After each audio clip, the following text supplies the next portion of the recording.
Today is a day for heavy combat. Detroit takes the field against Philadelphia in one of the most chaotic moments of the season, roster changes falling like an avalanche, key pieces sidelined, and a team that suddenly needs to reinvent itself in record time. It's the kind of game that separates those who just watch from those who truly believe. So jump in already, smash that like button if you want to see the lion devour the eagle, and if possible, drop this in the comments. Go Lions! Sam LaPorta to injured reserve out of nowhere, a wave of roster moves hitting all at once, veterans not activated off IR, and a receiving group suddenly being patched together with whatever Detroit can pull from the practice squad. That's where we are right now, and if you're a Lions fan, you probably had the exact same reaction the moment this update dropped. Oh my god. Not because it's just another injury report, but because this one changes the shape of the next month in a very real way. And the timing, man, the timing could not be worse. According to the information released by the team, the cascade started with the downgrade of Marcus Davenport, DJ Reed, Malcolm Rodriguez, and Miles Frazier to out after not being activated from injured reserve. That already set the stage for a rough weekend. Then came the surprise twist. Sam LaPorta, one of the core pieces of this offense, placed on IR out for a minimum of 4 games, missing the Eagles, Giants, Packers on Thanksgiving, and Cowboys. Suddenly, an already stretched roster loses one of its most reliable weapons, and the tight end room gets flipped upside down. You can feel the tension in Detroit when something like this happens. It's not just who went down, it's what he means to the structure of this offense. And before the city even processed that punch to the gut, more moves dropped. Pat O'Connor, just put on IR 2 days ago, released with an injury settlement. That's the kind of move that usually happens when a team knows a player will be out for a while and doesn't want to burn future elevations. The same procedure we saw with Ahmed Hassan earlier in the season, the wait period, the potential return window, the freedom to sign elsewhere once the injury time expires. It's a cycle fans in Detroit know a little too well by now. To fill space on the offensive line, Michael Nees was signed to the active roster, not elevated, not a temporary band-aid, but a full addition to the 53. And then came the first positive spark in this chaotic update, the return of Tom Kennedy, elevated from the practice squad along with Jackson Meeks, both available for this week's game. Kennedy's story is one fans in Detroit love, the guy who always seems to show up, stick around, and make plays no matter how many times he gets cycled through the system. There's a reason Dan Campbell once said all he does is make plays. And suddenly, he's back, right when the team needs reliability more than flash. But the part that really raises eyebrows is what this means for the tight end workload. With LaPorta out, we're looking at Brock Wright, Shane Zylstra, and now Jackson Meeks taking some reps in that hybrid role. Dan Campbell even mentioned Meeks working at tight end, which makes a lot more sense now. He's a bigger body, and Detroit might need him in those alignments just to stabilize the offense. It's a jigsaw puzzle being built in real time, and every piece is being squeezed into a new role out of necessity. And then there's Isaac Tesla, suddenly questionable with an oblique injury, an injury that likely happened in practice, because he hasn't exactly logged game reps to get hurt in live action. The timing of it all feels surreal. Every day brings another name, another shift, another adjustment the coaching staff has to make on the fly. And the defensive side isn't spared either. No Kirby Joseph, no Davenport, no Reed, no Rodriguez. Depth being tested at every level, especially up front, where hits have been constant. Pat O'Connor, Levi Onwuzurike, and a rotation desperately seeking reinforcements. Campbell wants bodies who can actually contribute, but at this point, the market is thin, and the options are more patchwork than solution. Now, here's where this becomes more than just a list of injuries. Detroit is going into a critical stretch of the season, starting with the Eagles. A healthy contender, a powerhouse roster, and the Lions are stepping into the matchup depleted in multiple positions that matter. But here's the twist. If the Lions pull this off, if they beat Philadelphia with this many key players missing, what does that say about this team? What does it say about their ceiling? About their resilience? About where they truly stand in the NFC race? That's the big question sitting over the fan base right now. And that's where I'm going to pause this first part, because the next section digs deeper into what this means strategically, emotionally, and competitively. But before we continue the story, tell me this. With everything you just heard, what's your honest reaction as a Lions fan? Stepping into this next stretch of the season, everything suddenly feels heavier, and yet somehow more defining. The Eagles matchup becomes more than just another game on the schedule. It becomes a measuring stick for who this team truly is when adversity hits from every direction. And Lions fans know adversity. They've lived it for decades. But this year felt different, calmer, steadier, more controlled, until this week detonated with one roster update after another. Now, the question becomes how Detroit responds, not in words, not in hype, but on the field with a depth chart that looks nothing like the one built during training camp. Sam LaPorta's absence is the centerpiece of this entire storyline because he isn't just a tight end, he's a structural piece of the passing attack. He's the kind of player who turns routine plays into chain-moving opportunities,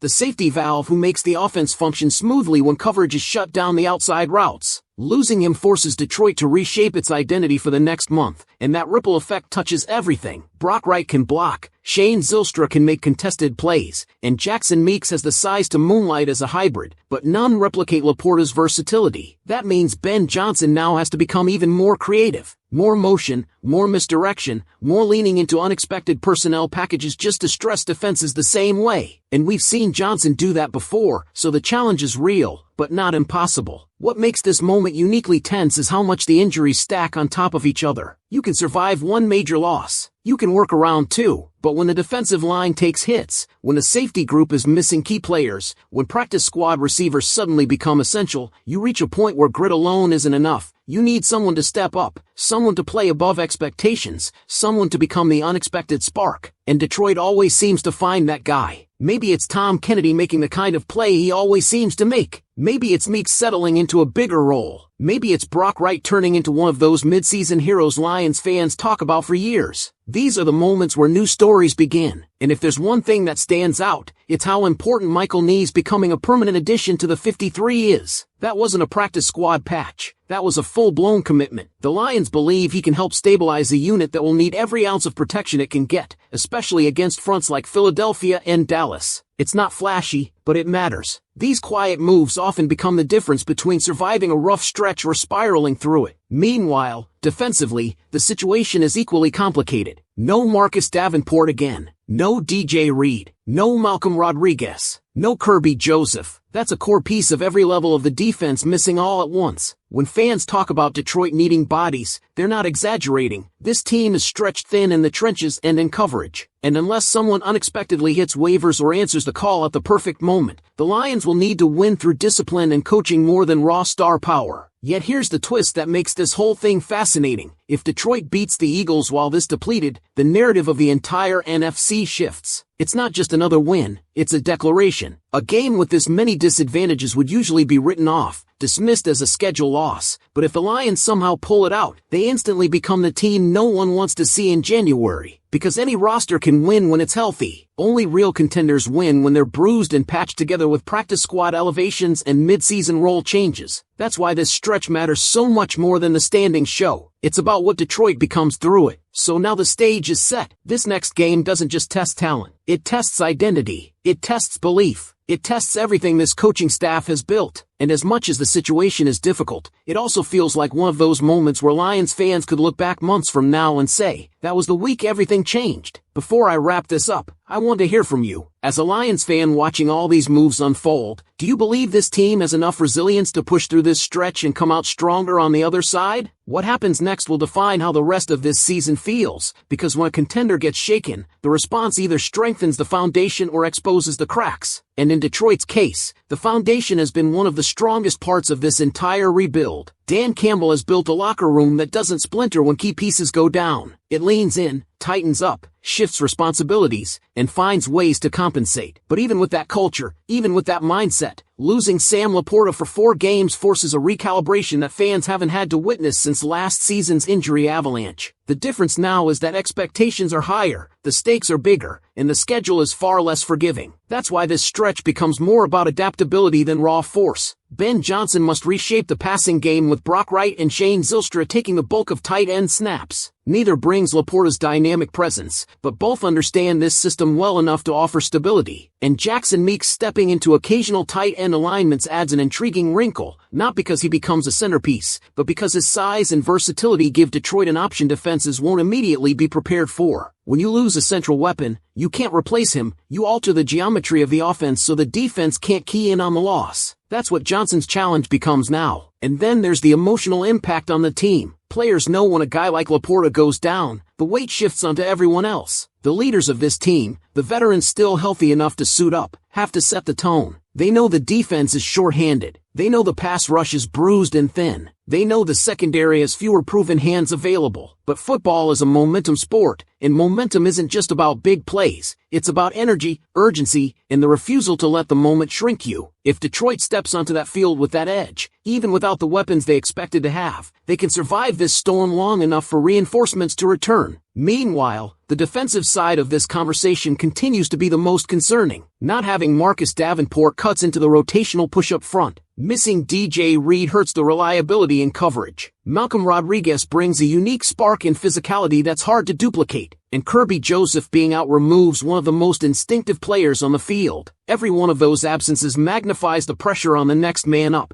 This is where coaching, discipline, and situational awareness become as important as talent. This is where breakdowns can't happen, where bad angles can't be taken, where assignments must be airtight even when depth is stretched thin. But Detroit has been here before, maybe not with this exact combination of players missing, but with adversity stacked high enough to challenge the identity of the team. And every time, they've fought their way back. Every time, they've rediscovered something about themselves. And that's why this moment, as frustrating and unexpected as it is, also feels like a potential turning point. Because if this team can get to the other side of this 4-game stretch still standing, still competitive, still in the hunt, then the return of LaPorta, along with the eventual return of other key players, becomes a surge rather than a reset. The Eagles, the Giants, the Packers on Thanksgiving, the Cowboys. It's a brutal sequence. It's a gauntlet no team wants to face while depleted, but it's also the kind of stretch that forges contenders. If the Lions win even half of these games, they stabilize themselves. If they win more than that, the conversation changes. And if they shock the Eagles while this banged up, the national lens shifts instantly. And that's the beauty of this moment. It feels like everything is on the line, yet everything is still possible. Before I send you off, here's what I want you to do. Drop your thoughts in the comments. What's your prediction for this 4-game stretch? How many wins do you believe Detroit can realistically pull off during this wave of injuries? And while you think about that, don't forget to subscribe to the channel, hit that like button, and stick around because there's another video on the screen waiting for you right now. And as we push this story forward, the reality is becoming clearer with every update, every elevation, every injury designation. This is no longer just a tough moment in the season, it's a full-scale stress test of everything Detroit has built. Not just the roster, not just the game plan, the mentality, the toughness, the belief system that Dan Campbell has repeated since day one, that when things get ugly, when the depth chart is shredded, when outsiders count you out, this team fights harder. That's exactly the crossroads Detroit stands at now, because the impact of losing Sam LaPorta isn't only statistical, it's psychological. He's one of the engines of this offense, one of those players teammates feed off of. When someone like that drops out suddenly, it shakes the rhythm of preparation. One day he's in meetings with the first unit, the next he's sidelined, and the entire offensive identity has to shift. That's why you saw players like Jackson Meeks stepping into tight end reps. That's why the coaching staff immediately had to redistribute roles. That's why Ben Johnson now has to craft a version of this offense that masks what can't be replaced and highlights what can be expanded. And the truth is, there are strengths Detroit can lean on, but they have to be executed perfectly. The offensive line, even with adjustments, has to set the tone. The run game has to become more efficient, not necessarily explosive, but steady enough to keep pressure off the passing game. Brock Wright has to be more than a blocker. Shane Zylstra has to be reliable on intermediate routes. And receivers who once had complementary roles now need to become focal points. On the defensive side, the challenge is even more clear-cut. When you lose leaders like Marcus Davenport and DJ Reed, you not only lose ability, you lose communication. That's where blown coverages happen. That's where misreads in the run fit occur. That's where big plays are surrendered. Whoever steps in has to overcommunicate, stay disciplined, and not try to be a hero, because trying too hard to replace a veteran usually leads to mistakes. This is where Detroit's depth either evolves or gets exposed. This is where unexpected players become household names. This is where that next man up phrase stops being motivational and becomes survival. And honestly, when you look at the next 4 opponents, you feel the weight of every absence. The Eagles, a physical heavyweight offense. The Giants, unpredictable but feisty. The Packers on Thanksgiving, always emotional, always intense. The Cowboys, a high-powered unit that punishes hesitations. These aren't games you walk into at 70% and feel comfortable. These are games you enter strapped up mentally, prepared for 4 quarters of trench fighting. But here's the twist. This could become the most defining stretch of the season. If the Lions manage to hold steady, even if they're scraping by, even if every game becomes a grind, they put themselves in position to surge when LaPorta and others return. They could walk into December battle-tested, hardened, and still fully in control of their playoff path. And that's why fans are feeling so many emotions at once: frustration over the injuries, anxiety about the upcoming matchups, but also a weird spark of excitement because sometimes chaos is where the biggest stories begin. Sometimes the games you're supposed to lose turn into identity-defining wins. And now that everything is out there, every update, every roster shift, every unpredictable twist, it's your turn. Drop your thoughts in the comments right now. With all these injuries piling up, what do you think Detroit must do differently to survive this stretch? And if we're being honest, this is the part of the season where teams either unravel or reveal who they really are. Every franchise looks confident in August. Every roster looks deep on paper. Every coach talks about resiliency and culture. But when you're staring down a gauntlet of contenders with core players missing, when you're plugging holes with practice squad elevations and shifting guys into roles they weren't originally built for, that's when the truth comes out. And right now, Detroit is standing on that line, bruised, stretched thin, backed into a corner, but not broken. What makes this moment so compelling is that it's not just about survival, it's about opportunity. The Lions aren't 2-7 fighting for scraps. They're in the hunt. They're navigating the season with expectations they've earned. And adversity hits different when you're competing for something real. You don't just try to keep the boat from sinking, you try to stay on course. You adjust, you tighten up, you ask more from the people who weren't supposed to carry this much weight yet. And this is where coaching becomes everything. Dan Campbell's strength has never been fancy schemes or soft-spoken strategy sessions. His strength is that every player in that building believes in him, and more importantly, believes in themselves because of him. When he says next man up, he doesn't mean it as a slogan. He means it as a challenge, a standard, a requirement. That's why players like Tom Kennedy always find their way back. That's why guys like Jackson Meeks get unexpected opportunities. That's why Michael Neese signs to the active roster and immediately knows the staff trusts him. This team doesn't fold, and that matters now more than ever. Because as the schedule tightens, the Lions don't just need to compete, they need to adapt. They need to shorten drives against explosive opponents. They need to play disciplined, situational football. They need to turn these next few weeks into controlled, physical battles instead of track meets. And with LaPorta out, with multiple defenders sidelined, the margin for error gets razor thin. But sometimes, thin margins create sharp edges. Sometimes the adversity forces a team to play cleaner, smarter, and harder than before. And here's the part fans sometimes forget. Seasons aren't defined by who you lose. They're defined by who steps up. Every year, across the league, a team gets hit by injuries and a player nobody expected suddenly becomes the difference between collapse and momentum. Detroit is now standing in the exact situation where those stories start. Someone in this locker room, maybe Wright, maybe Meeks, maybe a depth defender who hasn't had his moment yet, is going to have a chance to rewrite the script. The question is who, and when, and how far that spark can carry this team. Because if the Lions find a way to stay afloat during this stretch, even going .500 over the next 4 games, they set themselves up for a December surge with reinforcements returning. And if they manage to pull an upset or two, especially against a powerhouse like the Eagles, the entire playoff picture reshapes around Detroit. This isn't the moment fans wanted, but it might end up being the moment this team needed. Now, before we close out this chapter and move forward, drop your final thoughts in the comments. In this wave of injuries and roster moves, who do you believe is most likely to rise to the moment and become the unexpected hero for Detroit? And while you're thinking about that, make sure you're subscribed to the channel, hit the like button if you're riding with the Lions through the highs and the chaos, and stick around, another video is already waiting for you on the screen. And as we carry this forward, what really stands out is how every layer of this situation exposes something deeper about where this team is mentally. Because when a roster gets hit this hard, this fast, most teams slip into survival mode, conservative play calling, hesitant execution, fear of making the next mistake. But Detroit can't afford that. Not in this stretch. Not with these opponents. Not with the stakes built into every single week from here on out. This is where the Lions have to lean into who they are rather than who they've lost. The absence of Sam LaPorta forces the offense to evolve, but it doesn't erase its identity. Detroit is still built on physical trench play, timed routes, pre-snap motion, and a system that creates opportunities through design rather than relying solely on star power. And that's crucial, because while LaPorta's playmaking is rare, the structure he thrived in can still function if the pieces around it execute cleanly. Brock Wright doesn't need to replace LaPorta. He needs to be consistent. Shane Zylstra doesn't need to produce highlight plays. He needs to be in the right place at the right time. The receivers don't need to become superheroes. They just need to win their matchups long enough for the offense to stay balanced. And that's the real tightrope Ben Johnson has to walk now. He can't overhaul the system, but he can redirect it. Shorter passing windows, more quick rhythm throws, more mixed personnel looks to confuse defenses that think they suddenly have Detroit figured out without LaPorta on the field. Because if there's one thing Johnson excels at, it's forcing defenses into uncomfortable adjustments. The question now is how effectively he can do that with new pieces filling old roles. On the defensive end, the challenge is equally steep,